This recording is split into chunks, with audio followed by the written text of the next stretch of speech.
Coming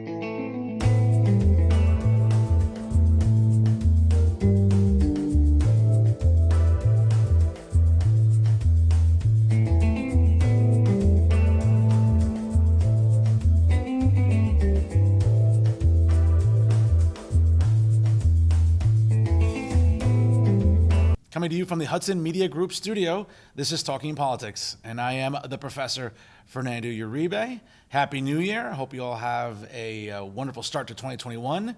There's a lot to discuss, so let's get started. Here's what I'm thinking about right now.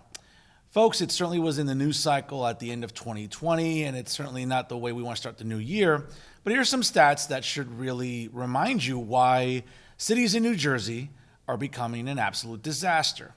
Now, let me just unpackage this a little bit for you. But homicides in New Jersey are up 23% as we close out 2020 from 2019. Now, of course, in some cities like Trenton and Patterson, to no one's surprise, killings soared to levels unseen in decades. Now, there were 287 homicides in the Garden State as of November 30th, according to statistics provided by the New Jersey State Police. Now, that's up from 234 over the same time period in 2019. Now, the rising figures aren't unique to New Jersey, ladies and gentlemen. There's been a surge in gun violence across the country. For example, across the river in New York, under the brilliant leadership, and I say that very sarcastically, of Bill de Blasio. Of course, all the way down in Philadelphia, all the way out to Kansas City, and even the Bay Area in Oakland. And of course, like New Jersey, officials across the nation who don't want to take responsibility for anything are attributing the uptick in killings to the effects of the coronavirus pandemic. Now, although the Garden State, though, was under lockdown for 3 months completely in 2020, shootings increased thanks to the mental health impact of the pandemic, as well as economic stressors and the challenges facing law enforcement, according to officials. Now, fatal shootings in New Jersey actually jumped from 6 in February to 17 in March. Of course, Governor Murphy imposed a strict stay-at-home order during that time period. Subsequently, there were 16 killings in April, up from 8 in April 2019 and 16 in May.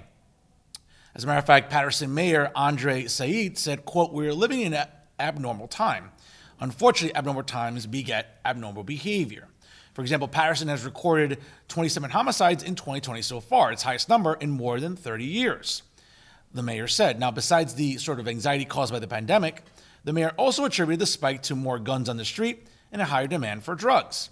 Concerns about the spread of the virus have also hampered outreach efforts in the community as well. Of course, it hasn't stopped Patterson police from making arrests. Officers recently have seized 200 guns from the streets compared to 141 in 2019. Now, moving down south to the state capital in Trenton, there were 40 killings as of December 30th, surpassing the previous record of 37 in 2013. Also, homicides in the city had been on the decline, with 16 in 2019 and 15 in 2018. Now, Trenton isn't any different than urban America across the country, according to Trenton Mayor Reed Guscoria. People are out of work. The schools are closed. There's a lot of tension out there, which causes these neighborhoods and the frictions to pop up. Now, while Trenton and Patterson saw spikes this year, other cities in Newark and also in Jersey City haven't seen much of a change. Well, folks, let me just break it down for you. And while this is, great window dressing, by NJ.com with a recent article on this story, and of course, a lot of these mayors want to attribute it to the coronavirus pandemic. Folks, the reality is a lot of these cities were dumps way before COVID ever hit our shores, okay? Whether it be a good portion of Jersey City and the south side, whether it be Patterson, Newark, Elizabeth, Trenton, Camden, folks, take your pick.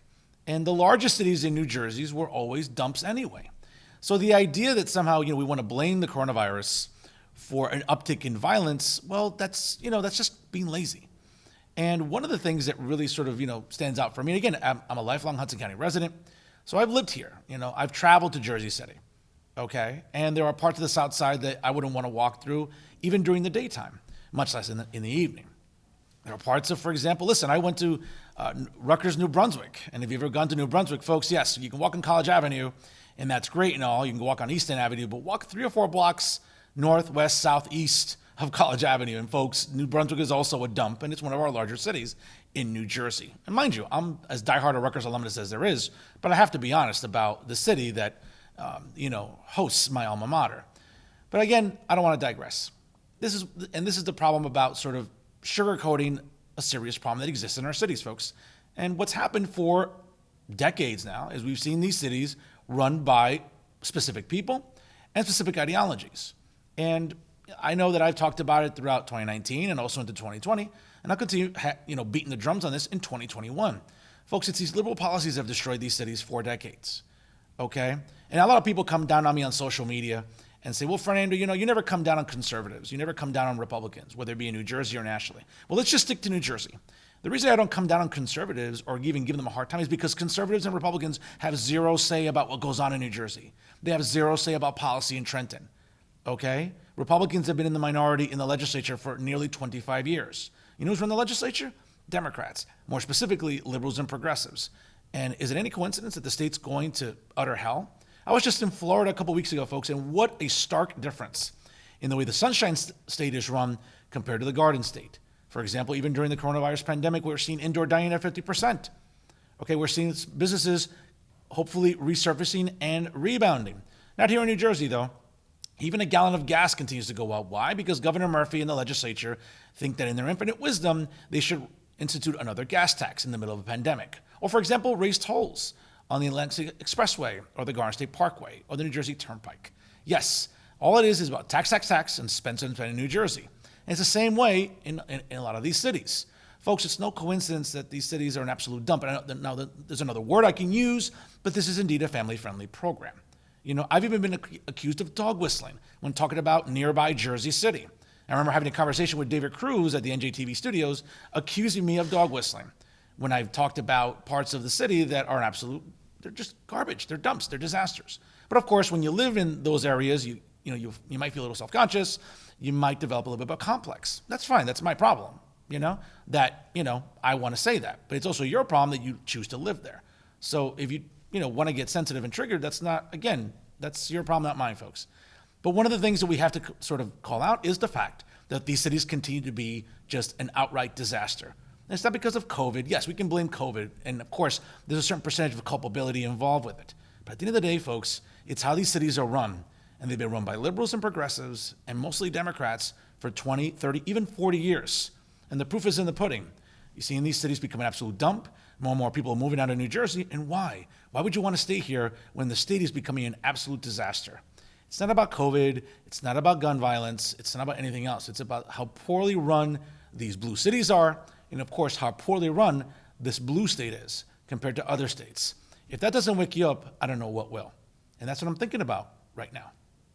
In the latest edition of the now 4-time award-winning podcast, Talking the Hudson, which you can listen to every week via Blog Talk Radio at www.blogtalkradio.com/Talking the Hudson, was tap into columnist and, of course, the Dean of Hudson County Journalism himself, Al Sullivan. We spoke for over 90 minutes this week on a variety of different topics to kick off the new year. And here are some highlights for your consideration. First and foremost, we discussed the breaking news in the last few days about Hudson County Democratic Organization Chairwoman Amy DeGise deciding to now join Mayor Stephen Fulop on his ticket as he seeks re-election later this year in November. Let's check out what Al had to say about the breaking news. Sullivan. Of course, kudos to Steve Lennox, the owner and editor at Tap Into Jersey City. I know he owns a few Tap Intos in the state, but great reporting by you, Al, as always. And you guys broke the story about something we've talked about for a while, and she's my monthly guest here on the podcast, and we talked off the air yesterday, her and I, and we'll talk about it later this month when she's on. But what a surprise to see that the chair of the Hudson County Democratic Organization will indeed be joining Mayor Fulop's ticket this year when he's running for re-election in November. Al, what do your sources tell you? How did this happen? Well, I mean, there has been a growing relationship between Fulop and the DeGises over the last year, a warming. They were very out at one point over the attempted coup a few years ago. But there were definite signs of warming, and a lot of it has to do with COVID response, and a lot has to do with the business. DeGise supported a lot of the business initiatives that the Fulop has been proposing, help steer some money to loans for businesses. And so that mutuality makes sense. But politically, it also is very significant because there seems to be a hunkering down of a certain kind of mentality now. DeGise and Fulop have a lot more, Tom DeGise and Fulop have a lot more in common than they have, he's less of a hardcore progressive than he was. He's moved much more towards the middle. And that makes it, Amy may be a progressive, but she's also very practical, and she's very much like her father.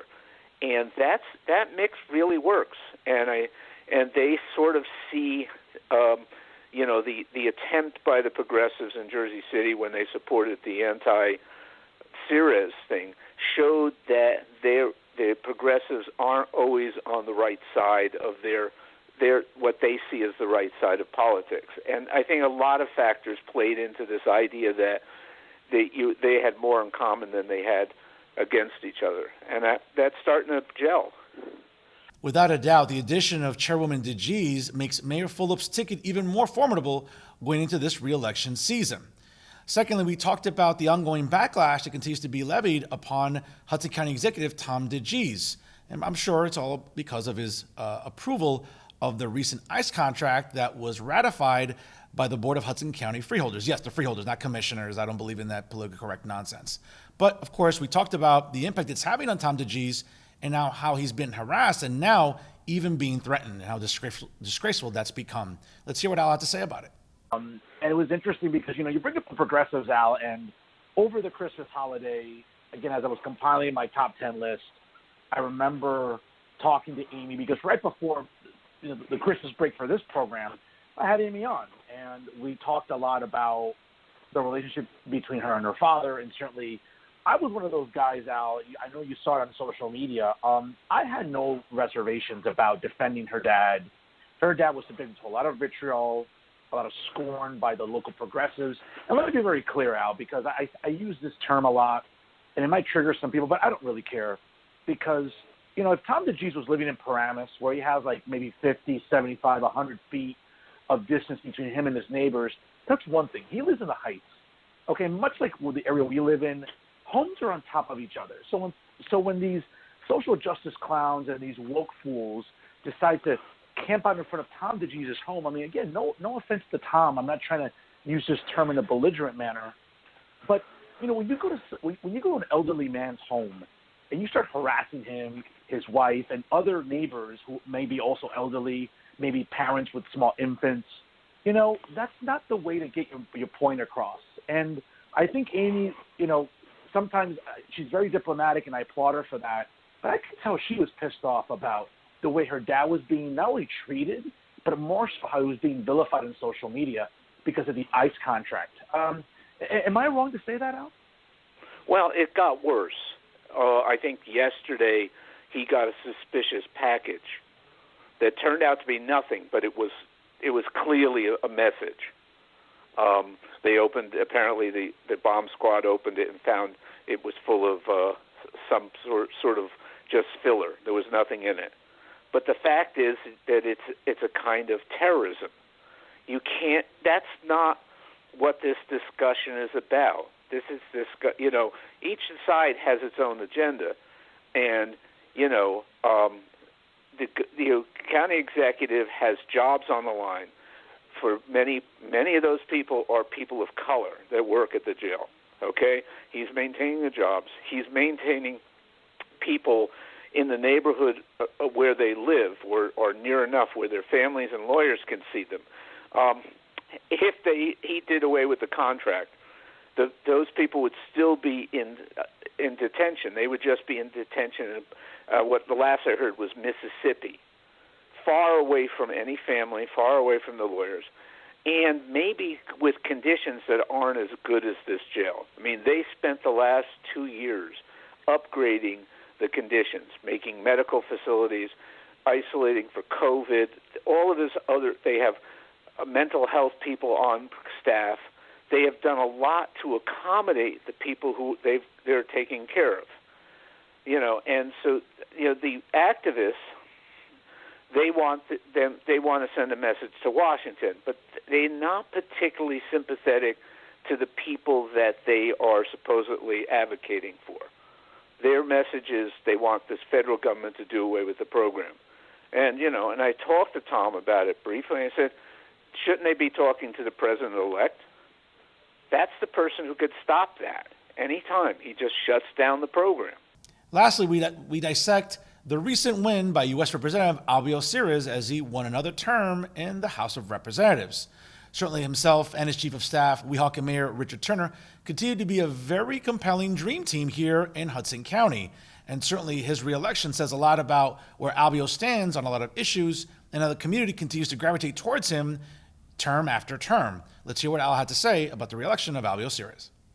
Al, a couple months ago, obviously November 3rd, here in Hudson County, U.S. Representative Sires won another term. No one's surprised there.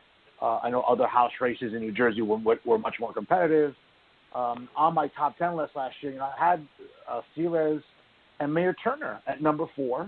Again, the congressman won another term, despite the fact that he had a challenge from a pretty obnoxious progressive during the summer. He won the general election in November very easily in this district. And, again, I would argue that Albio and Richard Turner continue to be sort of like that local dream team because their influence is still considerable. How do you look at it? Well, here, look, the district is more conservative fundamentally than it is the progressives would like it to be. And that's the progressives are coming out of parts of the county that are strongly progressive, but they're not widespread.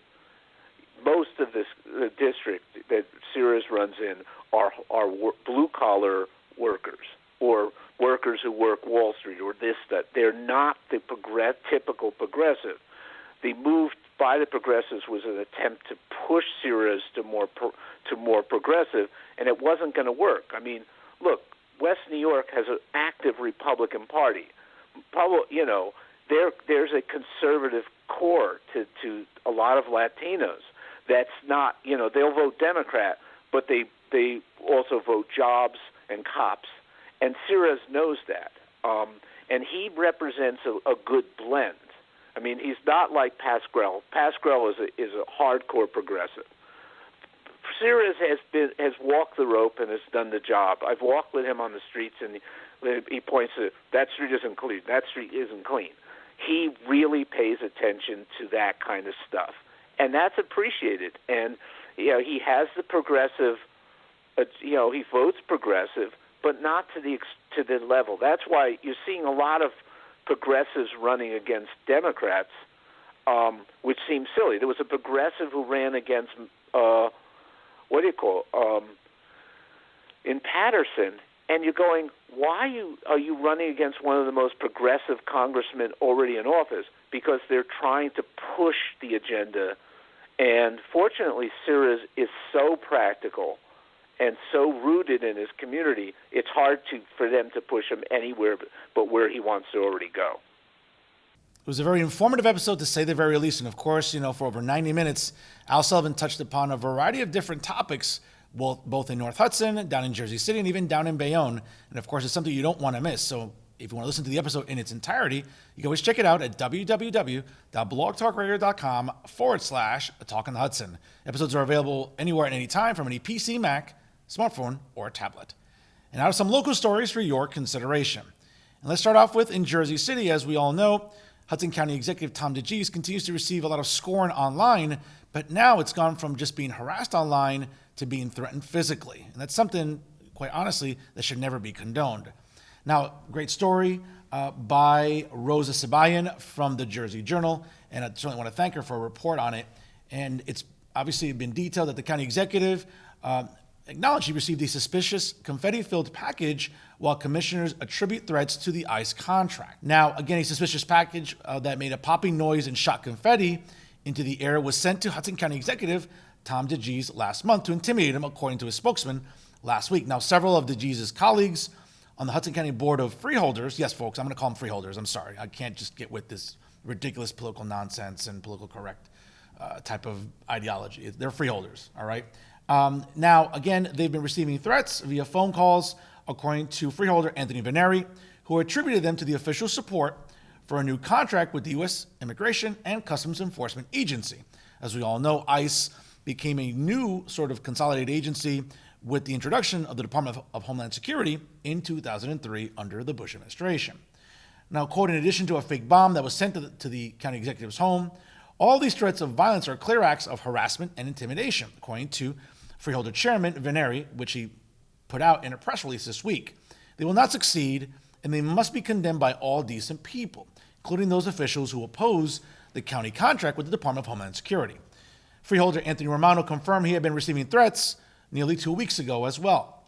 Now, multiple law enforcement agencies, including the county sheriff's office, as well as the U.S. Postal Inspection Service, are said to be investigating the threats of the package itself. In addition, the suspicious box arrived at DeJesus' home on December 13th, according to county spokesman Jim Kennelly.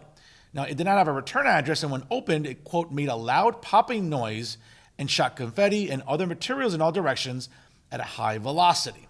Now, it did not pose a physical danger, thank the Lord. Now, there is simply no place for this kind of aggressive, threatening, and intimidation of public officials, and that this latest incident is just another unfortunate example of reasonable people having disagreements, but now it's gone beyond public policy, and the county executive has always been open to having a dialogue with responsible organizations and constituents. Folks, I've talked about this on previous episodes last year. I'm going to say it again. You know, what's happening to Tom DeJesus is wrong, okay? And again, I'm not saying this because I'm trying to be defamatory by using the word elderly, but Tom DeJesus is an elderly man, okay? And he's living at his home with his wife, and on that block where he lives, folks, listen, he doesn't live in Paramus, okay? He doesn't live in Parsippany, okay? He doesn't live in Cherry Hill, where possibly you have like 50, 100, 150, maybe even 200 feet of distance between you and your neighbors, okay? It's a densely populated area in the Jersey City Heights, okay? Just like a lot of Hudson County. So houses are on top of each other. So when you're harassing an elderly man like Tom DeJesus at his home, you're harassing other people, maybe other elderly people that live on the block, maybe parents with small children, maybe even infants. And this is what drives me crazy, again, about the usual, social justice clowns and the woke fools that feel that these sort of tactics and antics are acceptable, okay? Get over it. The ICE contract was signed, okay? Conditions at the Hudson County Jail in Kearney have been deemed very acceptable. And if you don't renew the contract, guess what? According to my sources, any ICE detainee would have been relocated to Mississippi. Does that do anybody any good? Does that do any of the family members nearby any good? Having family members possibly relocated to Mississippi? Does it help any attorneys nearby that are donating their time pro bono to help these people with their cases? Does it do them any good to have to now travel to Mississippi? Of course not. But of course, that's the problem with many people on the left. They can't see the forest from the trees. Yeah, their heart's in the right place, but their head's up their ass. That's the problem.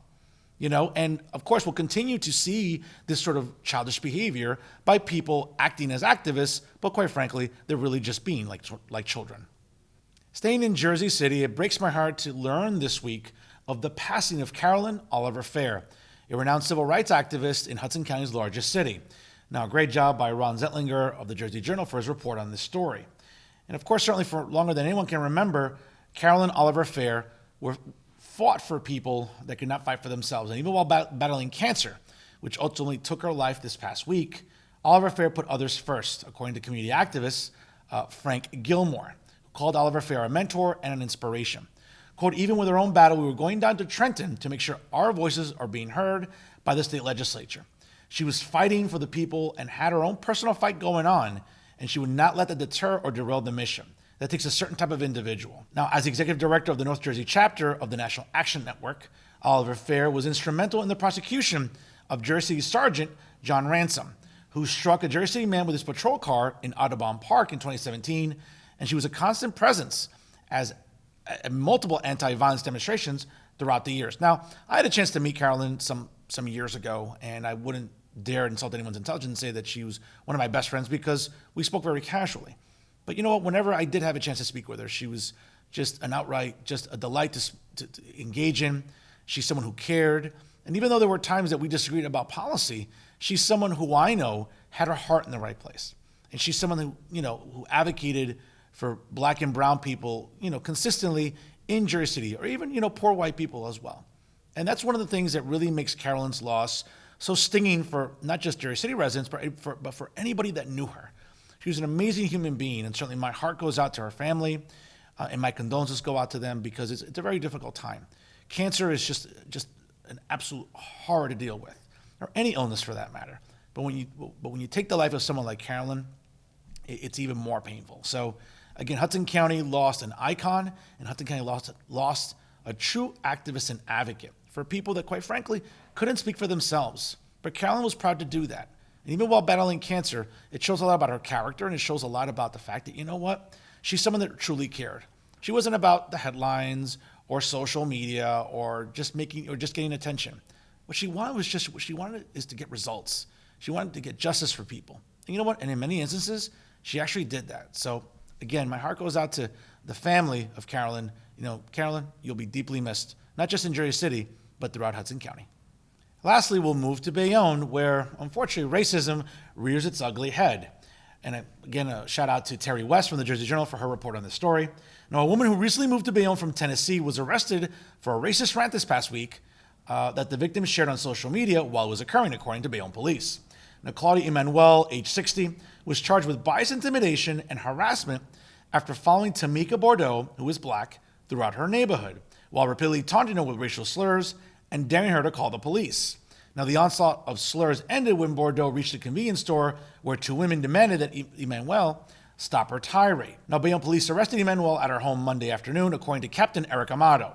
Now, the West 17th Street resident had moved from Tennessee in September, according to the police report. Quote, the Bayonne Police Department would like to extend thanks to the Hudson County Prosecutor's Office for their guidance and cooperation.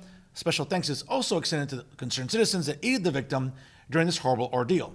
Bordeaux live-streamed the incident on Facebook as she was being harassed. Now, it began after she stepped out of her home, where she saw Emanuel discussing the late mail delivery with a mail carrier. Folks, you know, if this doesn't fit the bill of the typical annoying and obnoxious Karen profile we've all heard about, right? Sort of the, easily triggered white woman that just feels it's okay to berate black and brown people at will. Again, I don't know what profile would fit then, but it's tragic that this is still going on in 2021. And of course, my heart goes out to Miss Bordeaux for having to deal with this nonsense. But thankfully, you know what? It will deter others from engaging in this sort of asinine behavior. You know what? It's 2021, ladies and gentlemen, and you should know by now, whether it's street cameras everywhere or the fact that everybody has a smartphone, whether it's an iPhone or if you want to, progress and have like an Android or something. But you know what? Everyone's walking around with them. And you should be very careful about what you're saying to people out in the public arena, because you know what? It might just come back to bite you. And obviously with Miss Emanuel, it certainly ended up biting her more than she knows. We'll find out what happens in the weeks and months ahead, as I'm sure she'll be in municipal court facing these charges, and we'll let you know what happens when it does. And that's our show to start off 2021. To check out all the excellent programming brought to you by the Hudson Media Group, check out their websites, www.hmgtvshows.com and www.livestream.com/HMGTV. And also remember to check out Talk on the Hudson by going to www.blogtalkradio.com/Talk on the Hudson. Episodes are available anywhere and anytime from any PC, Mac, smartphone, or tablet. And never forget, folks, as we're going strong here in 2021, if it's unbiased, unfiltered, and unafraid, it's always talking politics right here with the Hudson Media Group. Once again, Happy New Year, folks. Have a great start to 2021. I'm Fernando Uribe. Thank you so much for watching.